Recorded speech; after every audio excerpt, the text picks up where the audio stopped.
Less than 10% of model railroaders are under the age of 35. Walking into a model train show at my age feels like crashing someone else's high school reunion from the 1960s. But why is that? It's easy to blame technology, phones, social media and video games, but is that really the main reason? In this video, I'm going to do a deep dive into why the hobby almost feels like it's dying. So, I'm Gen Z, I've been kinda obsessed with model trains for most of my life, but I've also sunk hundreds of hours into video games, so I think I'm in a pretty good position to talk about this. Looking at my channel analytics, you can see less than 3% of viewers are around my age, with most being above 65. But before I explain why I think young people aren't joining the hobby, I first want to share my perspective and how I got into model railroading. I was introduced to model trains at a very young age. Ever since I can remember, my parents had a few model trains. Some were for me and my brothers to play with, but others were my dad's from when he was a kid, and those were off limits, stored high on a bookshelf. But of course that didn't stop me. I remember climbing this tall bookshelf that almost touched the ceiling just to reach them. From playing with them in secret, a few broke along the way, but my uncle always fixed them. I was about 6 or 7 years old back then. I wanted to build a big layout, but at that age it's obviously not possible. At about 12, I started making scenery items like chain link fences and stuff, which I sold at swap meets. And when I was 14, I started this channel. Since then, I've been studying video production and 3D modeling. I've tried to join model railroading clubs and be more engaged with people in the hobby, but it didn't really work. So here's why I think that is. The hobby can be enjoyed in many different ways. Some just want to run trains, others focus on scenery, and others do automation and everything. My point is, everyone has a slightly different approach, and that's awesome. But many older hobbyists do model railroading with the same approach, and that's nostalgia and era recreation, focusing on realistic operations and strict adherence to how the railways actually worked. And there's nothing wrong with that. But for many young hobbyists like myself, we don't really have that same nostalgia. And it's easy to feel like we have to do the hobby with the same mindset, but it just feels fake, because we didn't grow up in those times and simply didn't have the same experiences with railways. Feeling like you have to fake it to be part of the hobby has always made me feel a little like an imposter.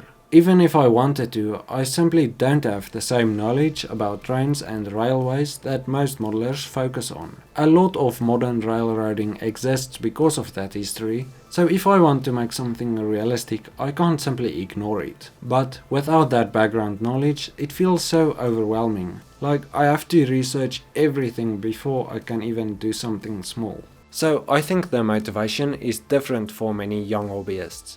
I have a lot of respect for the people who grew up in those times and helped to shape the way railways operate today. However, model railroading is so broad and there's room for anyone to focus on the areas that they love most. But it took me a while to realize this. For me, I really enjoy making scenery and I can spend many hours doing the smallest details. But for me, what I really love most right now is using model railroading as a way to sharpen my skills in video production and 3D modeling for 3D printing. I respect the history of the hobby and channels that preserve it are so valuable, but if we want model railroading to grow, it can't only look backward. We need new perspectives, ideas, and people willing to experiment. That's what I'm trying to do with my channel and why I recently started a new series called Quick Tips Tuesday, making short, easy to understand videos to show that model railroading doesn't need to be expensive or complicated. You can make a lot yourself and have fun doing it. I hope what I just explained made sense. Next, does the internet stop people from doing physical hobbies like model railroading? As someone who basically grew up with the internet, I envy something from the generations who grew up before the internet, and that's the ability to be bored. Today we have access to all the information, But I believe the people who will be successful in today's world will be the ones who can actually use the information without constantly getting distracted. Distraction is everywhere today, and boredom is almost gone, which kills creativity. So the internet does have an effect in that sense, but it also gives the hobby a lot of exposure in the form of online communities and YouTube videos. I think it actually helps more than it hurts. Let me know your thoughts on this in the comments. So, is model railroading dying? I don't think so. Is it growing? And maybe not as much as we'd hope, but I think it is changing in some exciting ways. I think 3D printing is only going to get more popular and the technology will keep improving, allowing people to make more stuff themselves and be more creative. And I hope systems like DCC for controlling trains with sounds, lights and automation will become more accessible and affordable. Here's a bit more controversial topic. I think personal storytelling will become more popular.